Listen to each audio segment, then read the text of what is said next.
Hello, everyone. I am joined today by Mike Heck, host of Heck of a Morning Between the Links. How are we doing today, Mike? I'm good, man. How are you? I'm good. Good as always. Same old, same old. So I actually wanted to talk to you about some of your different podcasts. You also are a co-host of On to the Next One. So just what had started your love for podcasts, and do you have any plans to make another one in the future?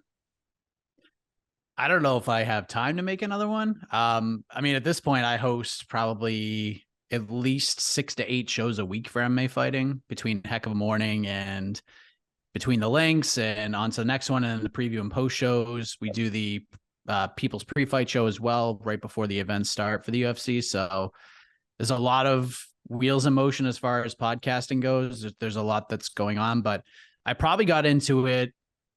I mean, it was probably like 7 or 8 years ago. And I remember I was listening to, I kind of like just discovered podcasting, but I was a big pro wrestling mark back in the 90s, loved the Attitude Era. So Stone Cold Steve Austin started his own podcast and I'm listening to it. I'm like, oh, you know what? Like I could probably do something like this. So me and a buddy decided to just start a show talking about sports, just all sports, MMA, baseball, basketball, whatever. And from there, it was like 2 weeks later, I got a random phone call while I was in Connecticut, and it was my older brother, and he was like, "So, would you have any interest of being on the radio?" And I was like, "I mean, I never really thought about it, but I could perhaps be interested in something like that." And he goes, "All right, I'll call you back in like a half hour." And he called me back in a half hour. He goes, "There's a spot open at Live 95.9 in Pittsfield, Mass, where he started out his radio career. And Okay. I was living in the Berkshires at the time. And he goes, there's an afternoon spot open. I know you don't have any experience with it, but if you're interested, like I could get you at least a tryout." And I Okay. was like, all right. And I knew the guy who was the program director. So we talked and he basically told me, like, you understand this is a hit radio station. It's not a sports station. So you have to talk about like A lot. what's going on in the Yeah. music world. I was like, all right, I don't care. Like, I know I'm not going to talk about the Red Sox Mhm. all the time on the station. So tried out, ended up getting the gig, and I got into radio and I started learning like the production elements and how to do it right. Because when you get into radio, especially without having any experience, your first thought is, well, I have to scream and yell and talk like this and change my Yeah. voice. And then I learned immediately, it's just like, just talk like you normally talk and the rest will develop.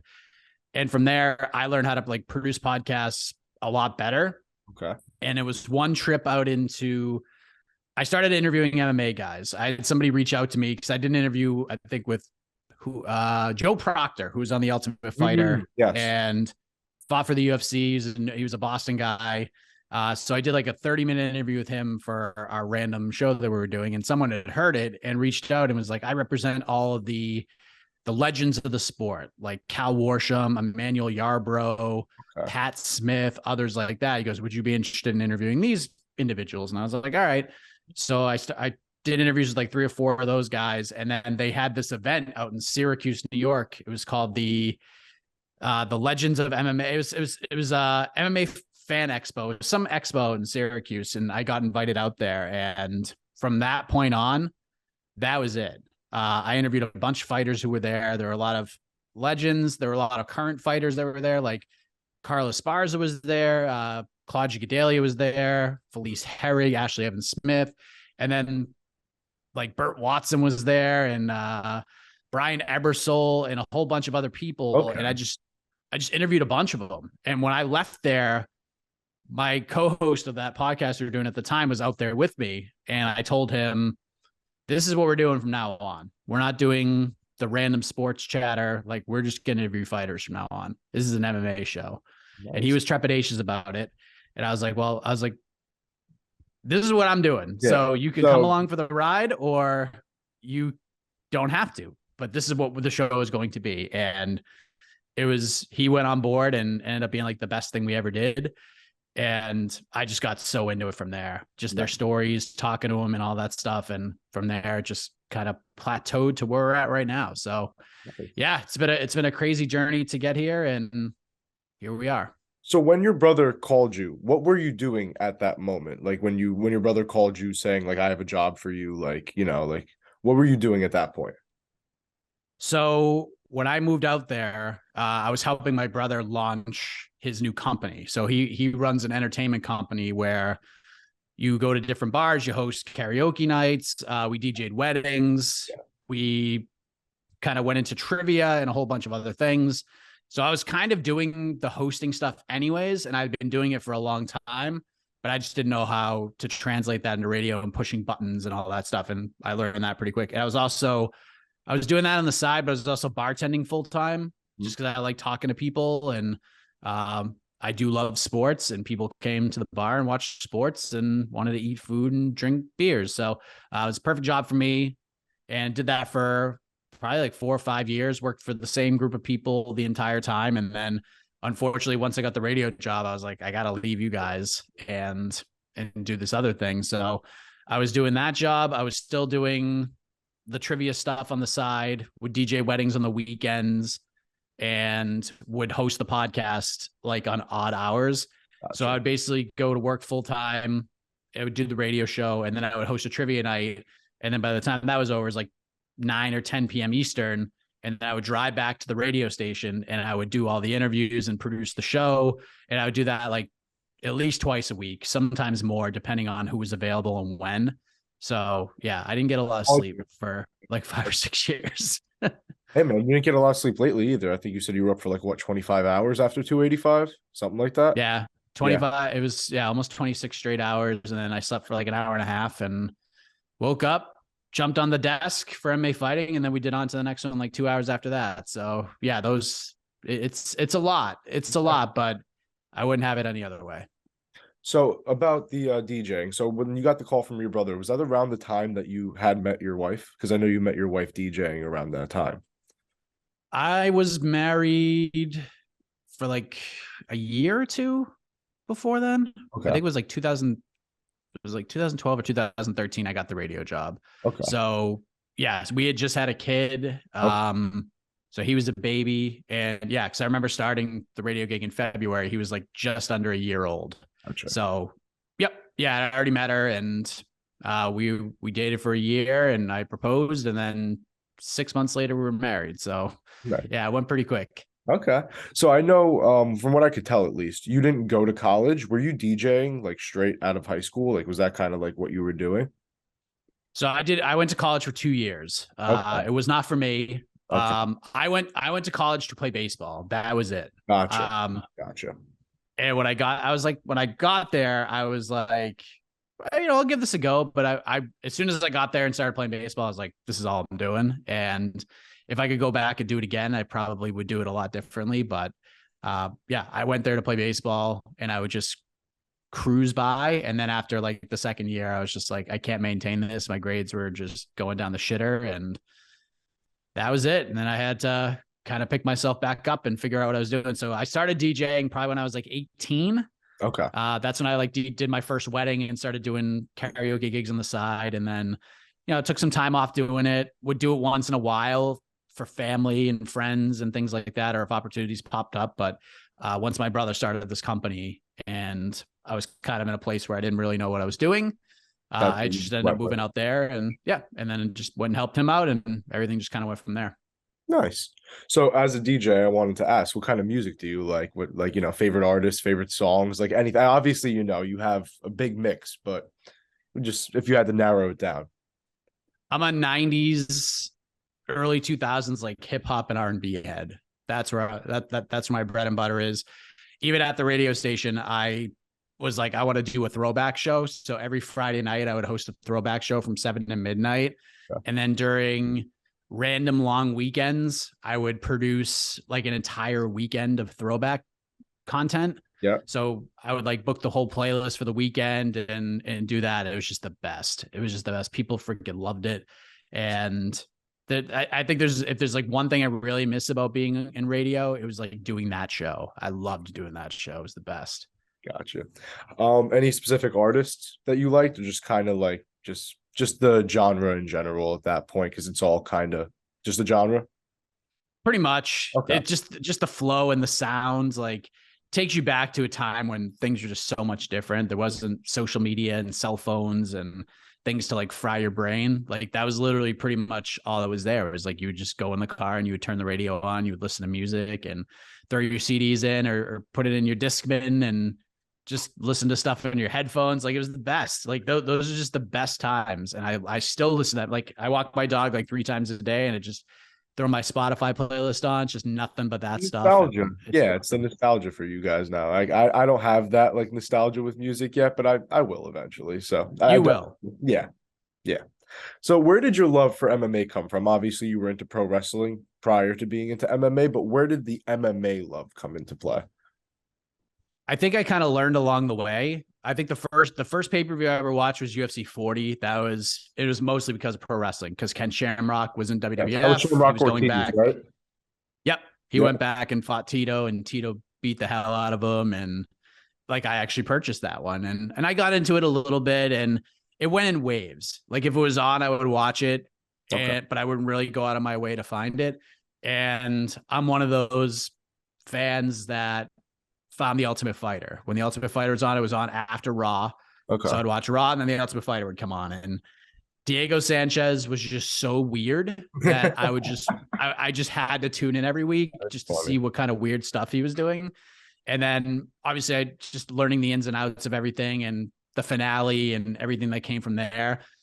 Started really getting into it. And then it was probably around the time that I started that podcast and started doing interviews that I really got back into it. And then once I got back into it, I was just gone. Like that was it.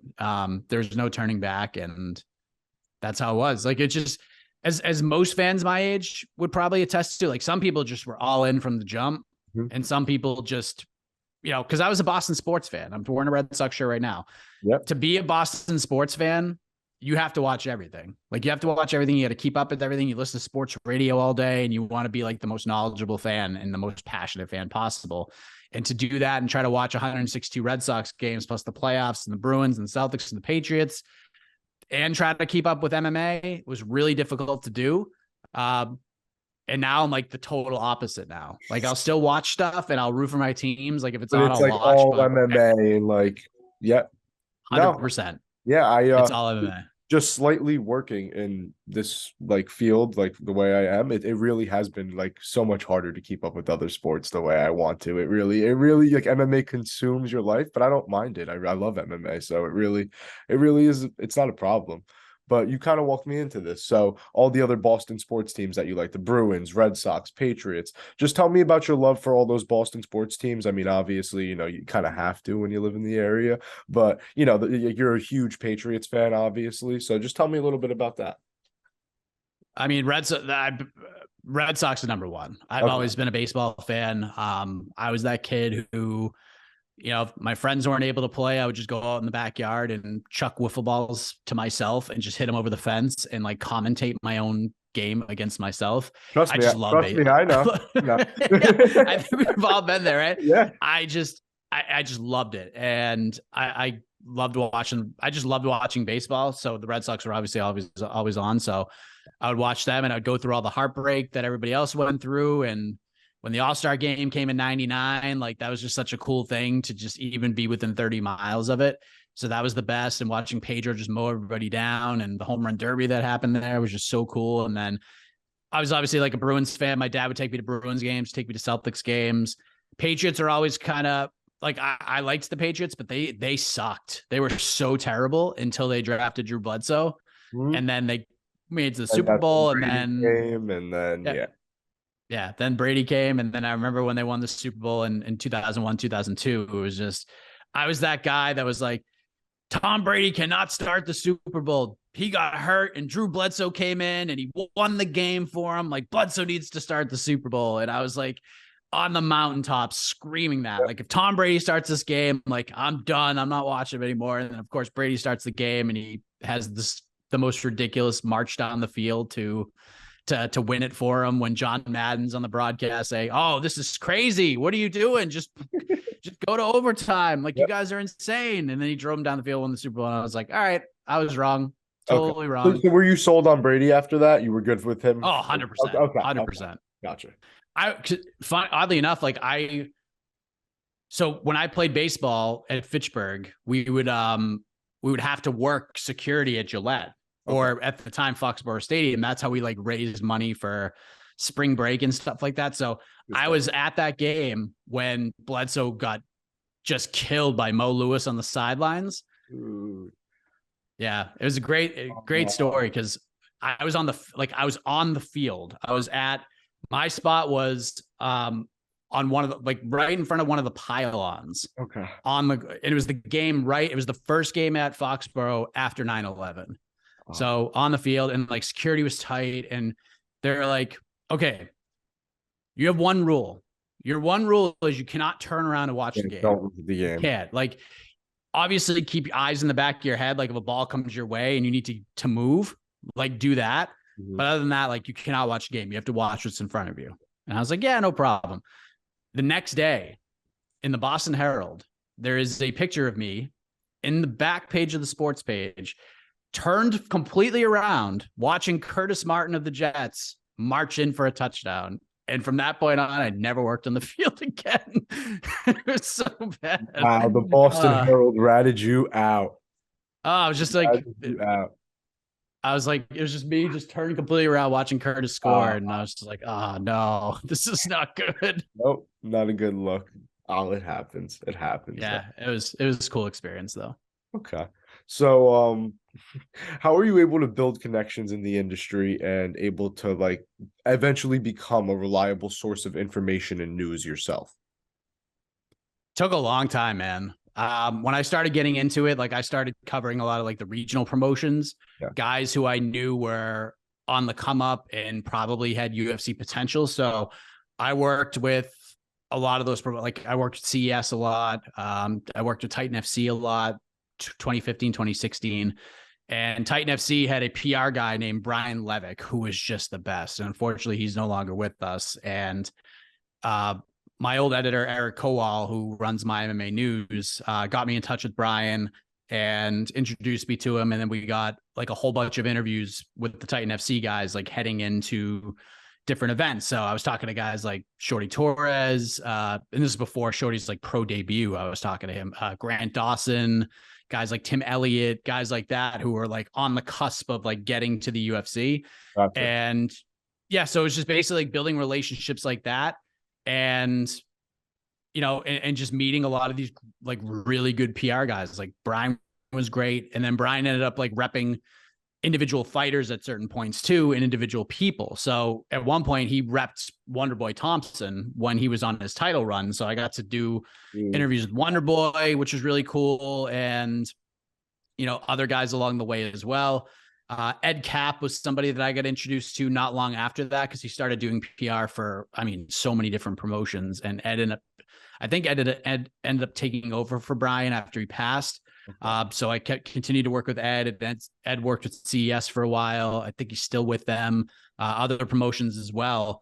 And it just kind of went from there. A lot of those fighters who weren't getting a lot of coverage, were very appreciative that they were getting the coverage. Like Belal Muhammad's another guy, that I did a lot with. And now I can't, what's weird is like, I can't talk to Belal anymore, which is so bizarre. But what is you can't talk to Belal anymore mean? Is that his manager? Yes. I talked to James about this. Is it the same situation? Is it like a similar thing? It's a little different on my end, because on James's end, he basically got banned. But on my end, I kind of just like was like, all right, well, I'm just not going to do interviews with you guys anymore. Because they were like, when I got to MMA fighting, I was doing interviews with fighters all the time. Like I interviewed Gilbert Burns a million times. Okay. Never went through them for any of that. Always went to Gilbert personally. And so I would do the interviews and it was fine. And then one time I would interview Gilbert, and one of the PR reps like reached out to me and was like, oh, you know, from the time being, can you just reach out to us and we'll set them up? I'm like, all right, cool. And for a while, like things were going well. And then it got to a point where any time I asked for anybody, I was getting declined. And I was just like, all right, well, I'm just not going to ask anymore. Like, I'm just not going to do it. So if you don't want to do interviews with me, fine. Like, I'm just not going to waste time anymore. Like, and I don't have anything against Ali or them, but it was just every time I would reach out for an interview, I would get declined. And I was just like, well, I'm not going to waste your time and I'm not going to waste mine.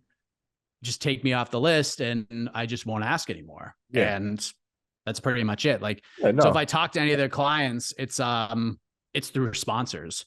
Yeah. Sponsors will reach out and be like, hey, we got Gilbert doing this, or Justin Gaethje's doing this. Do you want to talk to him? And I do it that way. So luckily for me, I don't do a ton of interviews anymore. Like Ariel's back with us doing the MMA hour. So like we got the interview stuff covered.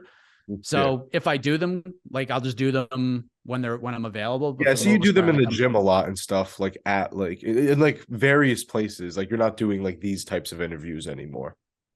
Not really. Like sometimes, like I'll do some stuff with the Bellator guys. Usually I like to talk to like some of the up and comers that don't get a lot of shine. But I'll still do them from time to time because I do over like Ed Cap is the PR guy for Iridium.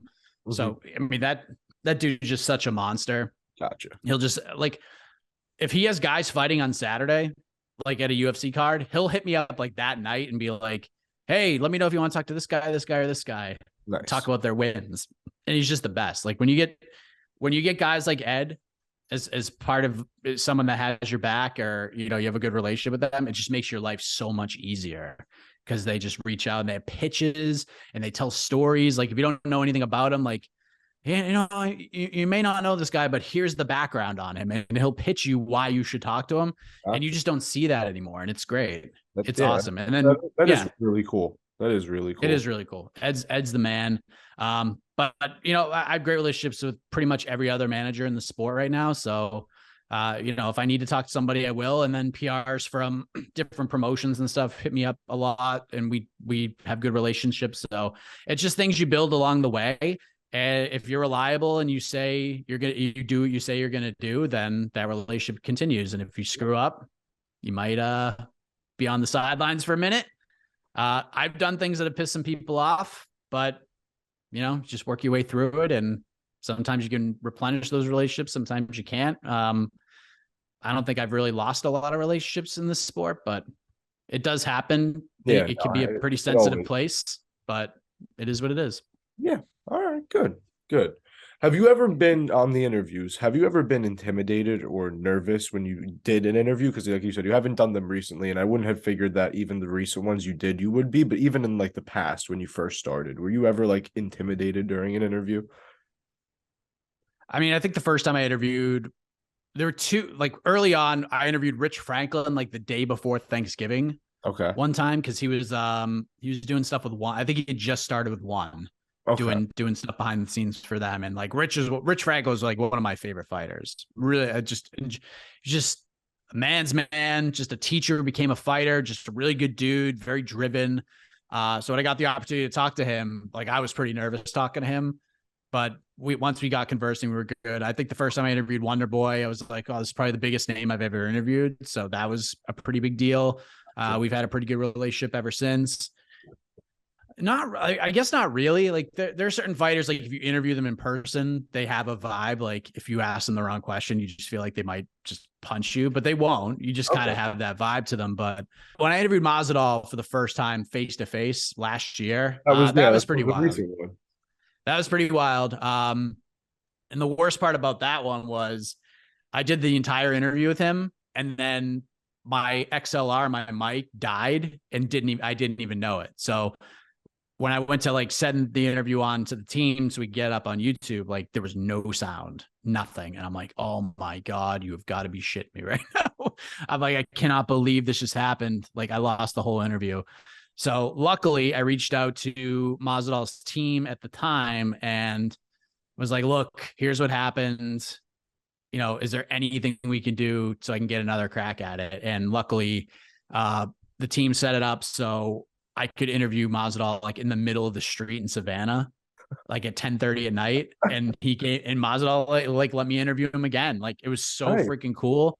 And then from there, like I just realized like this dude's a pretty cool guy. Like he didn't have to do that, and he did it. It was really, really cool. So that I have a whole new comfort level with him. The next event they came back, like I did an interview after the show with him, and he remembered that.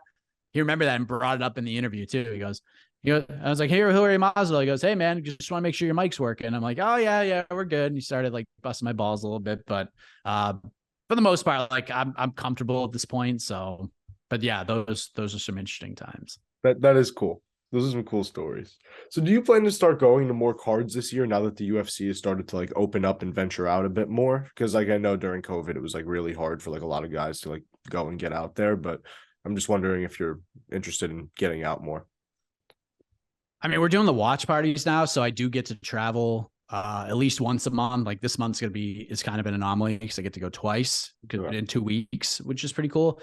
So the watch party has been really cool. Just being able to get out and do something, and plus I don't have to spend an entire week away from my family, which is nice. But I do like the road. I do like covering the events. And I've said this a million times. If MMA fighting was just like, hey, Mike, like Jose is gonna be out there too. Why don't you go out for Wednesday, Thursday, Friday, and then you can leave Saturday before the fights? I would do that in 5 seconds. I love that stuff. I love like doing interviews like outside of the realm of what we're supposed to do. I like doing different things. I have different ideas. There are certain things I would like to do. I would like to do the watch party like on the road sometime. Like if there's a big event in Vegas, like do the show out there. Yeah. Like just, I don't know if we could ever do it, if we could ever get to that place, but I would love to do something like that. But I like covering the events. International Fight Week is the last one I covered live. That was in July. And that was a lot of fun because they had the Radio Row and UFC X. So Jose would do like a lot of the event coverage. And then I would be at the UFC X and interview the fighters at Radio Row, which I love doing that stuff. Like I'd prefer to do that. So I don't know, whatever they want me to do, I'm there. I usually get to cover the freak show events. Those are kind of my jam. So I got to cover the Paige Van Zandt, Rachel Ostovich BKFC card. That was actually like one of my favorite events to ever cover. It was awesome. BKFC a freak show necessarily. It's just different. This card in particular was okay. But it was like the best kind. Freak show is probably like not the right word, but no, I get what you mean. Outside of the box event. So yes, I know, I understand. So I went from there, and then I covered the Evander Holyfield, Vitor Belfort Triller card when they moved the whole event to Florida. So I went and did that, and then I covered Jake Paul, Tyron Woodley 2 in Tampa. So those are the events that I was getting sent to, which was fine with me. There was like a different challenge and dealing with boxing media, which I had never done before. And I mean, I love doing them, but I'm happy doing what I'm doing now. But if they want to send me out and do other things, then sign me the hell up. Gotcha. So you're a big family man. You obviously have a son, a wife, everything. Just tell me about where those family values come from. Like, were you raised with those family values? Did you develop them over time? Like, you have obviously love for family, but just that deep love for family. Like, where does that come from? Yeah, so there's 6 of us that grew up in the Heck household. So my parents, hardworking, still together, still the best couple in the world. It was me, my 3 brothers, just beating the shit out of each other all the time. It was great. So you learn that we have a big family. So like, we would do a lot of traveling together. We'd go on cruises together. We'd go on vacations together. And it was that part was like always instilled in me. And then when you get to a certain age, which I think everybody can attest to, when you get to like 18, 19, 20, it's almost like you feel too cool for your parents. But then you get to a point where you're like, you start to like get back to it. You get closer to their age. You have more common ground. It's not just like father, son or mother, son. It's like friends on top of it because you're old enough. So you start to learn it in different ways. You have new relationships and new bonds. And then for me, it was just, once my son was born, like that was it. Everything changed for me. Just new values, new motivations, new everything. And that was it. Like all of it, you realize the importance of family, even though everybody's family can be a pain in the ass sometimes. You just kind of realize that. And yeah, once my kid was born, like everything just fell into place. Your priorities change, all of those things. And then as you get older too, you realize, there's nothing more important in this world than family. And the truth, it sucks leaving them, man. Like it sucks leaving them even for just like a day. Like your kid cries and gets all mad. And like even the dog who's just like laying in front of me right now, when I leave and I pull out a suitcase to start packing, like he starts like just whimpering and being a baby about it. Like it sucks having to leave, but you got to do it. You got Yeah, to do it. you definitely have to sometimes. All right, so I wanted to ask, what would be some dream matchups you have that have yet to be made that you would like to see by the end of 2023? So like things that like, could happen before the end of the year, but like dream matchups.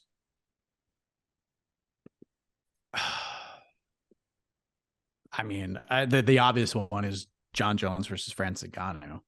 I just really hope that if Jones just melts Stipe and John gets on the mic and calls for Francis, that the UFC will at least take a shot at this man. Like, give him, like, take a shot. You're not going to give him everything he wants. And I'm sure Francis is not crazy enough. I'm sure he's well aware You that can't he's just not work going to out get the everything, one but fight deal. You know what I mean? Just correct. Look, yeah. if John fights Francis, he's done. Like, he ain't coming back. Like, that's it. He might take a year or two off, and if somebody gets a lot of buzz or something, like maybe that'll entice him to come back. But if he goes from winning the title to fighting Stipe to fighting Ngannou, like, what else is left for this man to do? Why would you risk a Pavlovich or Blades fight at that point? Like any of those guys? Like, what's the point? What's even the like? Zero I interest for mean, him. Zero. zero. Especially because Blades and like Pavlovich actually like pose threats. Pavlovich's power is scary, and Blades' wrestling is a threat. Like, there's no reason for him to take like risky fights against these big guys that like. Not to say he isn't used to fighting because he is a heavyweight now, I guess, but there's no reason for him to take those kind of risks, especially this late into his career. And if he stuck around for one more, he would like fight Tai Tuivasa or something. Yeah. Like just so we can get that third defense and be like, now I'm not only am I the greatest fighter of all time, the greatest heavyweight of all time. Yeah, I have the record. I'm tied for the longest streak. I beat the guy who had it before. Like, everything he's doing now is for that had it before at that point. He beat that old interim. He would be beating the old interim champion and gone, the old heavyweight champion in Ngannou, the old heavyweight champion in Stipe. I mean, he would have beaten all of them at that point. It would have been the whole heavyweight trilogy of the past couple of years.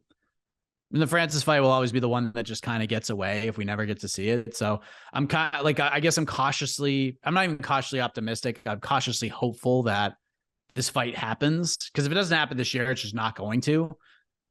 So we'll see. But if I had to choose any fight, that's the one. That's the one. And I hope we can get Volkanovski versus Yair Rodriguez at some point this year, because that's a really interesting fight. Okay. Any any specific women's dream fight you have for the end of the year? Any women's fight you want to see specifically? I just want to see Erin Blanchfield fight for the belt. I want to see her fight for the belt. I want to see her fight for the belt. I think she beats everybody in that division. I don't think there's anybody at 125 who could beat her right now. And she is not even close to being as good as she's going to be. So I think once she fights for the belt and once she wins the belt, it's going to be we're eventually going to be comparing her reign to Valentina's, like how long, the length, if the dominance is the same. Like, I really am that high and that big of a believer of Erin Blanchfield. Like, I think I would pick Erin Blanchfield to be Valentina Shevchenko right now and would not really hesitate with that. And I would pick her to beat Alexa Grasso as well. Like, Alexa's on a great run right now and she's going to fight Valentina again. But I think Erin is the future of this division. And once she gets the belt, it's going to be a long time for someone who takes it from her. Yeah, I'm a Jersey boy, so we're all. Oh, there you go. We're all Erin Blanchfield over here. We're all Erin. So are you going to go to 288? Yeah. Oh, 100%. Okay. Yeah, I already tried to get on the pre-sale. I couldn't, but I'm going anyways. I don't care. There you go.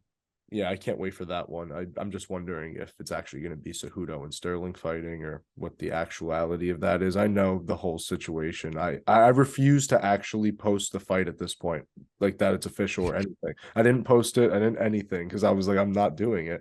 I was like, I posted this back in March that it was happening. I was like, it's March now and this fight's not even booked. Come on, like. Yeah, it's been a weird one because we reported and this is 100% true. It was supposed to be April 8th. Like that was the plan. It was supposed to be March. It was supposed to be April. Now it's supposed to be May. It's like there's been so many talked about dates for this fight. It's like it's ridiculous. Yeah, it's all over the place. But Sterling will be ready in May. It appears. I think everything's good now. It's just a matter of getting good old Henry in there. And I mean, they had their little thing in the back, and both guys said the date. Like, both guys seem to be in. It's just a matter of putting the pen to paper. But yeah, and then talking to Sean O'Malley on social media saying that Cejudo's not going to fight, and that I don't know. It's too Too late, Aljo. You should have been on that. Exactly. You should have been on that sugar train as soon as you beat TJ, and you didn't. So here we are. Honestly, regardless, even without a title fight, I'll take Oliveira and Dariush as a main event. I know it's not like, a UFC pay-per-view main event, but I'll take it. Like, I'll take that, no problem. There's some good fights on that card already. I like what we have. So I Rome can't. Gracie's coming back. That's Yeah, wild. it's Charles Jourdain. What like what the matchup? I love that matchup. I was at Charles Jourdain's last fight in Long Island against Shane Burgos. Oh man, what a Yep. great fight that was. Yeah, but the main event. Watching. I'm happy to see Burgos going up to 155 for PFL. Very happy about that. Yeah, he's gonna do well. Especially after the way he got knocked out against Barboza in the UFC. You could tell that was weight cut, not weight cut related, but you could tell that was something. That wasn't a natural knockout. Like that was bad. Have you ever like stood next to him? No. He's a giant. Like I cannot believe I've stood over him because I was over the walkout when he was walking out. Like I have the video like above, but I don't have I would never stood next to him. He's gigantic. I don't know how he made 145. I don't know how he did it and how he continued to do it. It's crazy. I could only imagine being next to some of these fighters and seeing them and being like, hold up, you weighed at this weight class? Like, how do you even get down there? I mean, I just talked to Don Shanis yesterday, and he cut 40 pounds in 2 weeks for his fight against Sadiq Yusuf, and it was one of those things where it's just like, how is this even like it's so unhealthy? It's just so bad. There needs to be Shameless Don. Shameless Don, baby. He's the guy. Love that guy. I love that guy. He's a good dude. He really is. So, all right. So, last question here. Any advice to anyone like me looking to follow in your footsteps and do what you do? Just embrace the grind. Too many people come into this MMA space and they think it's just going to happen overnight. It's not going to. It's going to take a long time. It took me 6 years to get a full-time job. I took 1 year that my wife allowed me to do this. I was just going to freelance and do my thing. And it took me a while to get traction. And eventually it got to the point where I got traction. And like, if the MMA fighting job didn't come along, like I would have been in an okay position just doing this on my own. But luckily I got this and I just kept going. So don't get frustrated. Just embrace it all, because this sport is a baby. It's only going to continue to grow and get bigger. And if Bellator can get back to where people believe they could be, and PFL continues on the road they're on, and some of these other promotions come along, like jobs are going to open up. They're going to open up, and it just comes in waves. Yeah. They're very hard to come by for a long time. They are very hard to come by now, but there are waves to all of this. There's different things that come out. Like out of nowhere, ESPN got into the MMA game, The Athletic got into the MMA game, and all of a sudden there was like 10 jobs open in the space. And that's just something we have never had before. So just bide your time, bust your ass, do some different things, separate yourself from everybody else. If someone's doing this type of thing, you veer and do this type of thing. Like find your niche, do all of that, and I think you're good to go. But if you think it's going to happen overnight, it's just not going to. And once you learn that lesson and just enjoy the coverage and enjoy the sport and don't let it bog you down, you'll be fine. That door will open eventually. And if it doesn't, do your own shit. You'll figure it out. You'll figure it out. And, just work your ass off and embrace it all. That's the best advice I can give. Great. Thank you. I appreciate it. All right, Mike, thank you for everything. It was great talking to you and great learning from you. I hope to talk to you again soon in the future, and just thank you for everything. Absolutely, man. Anytime. Thank you.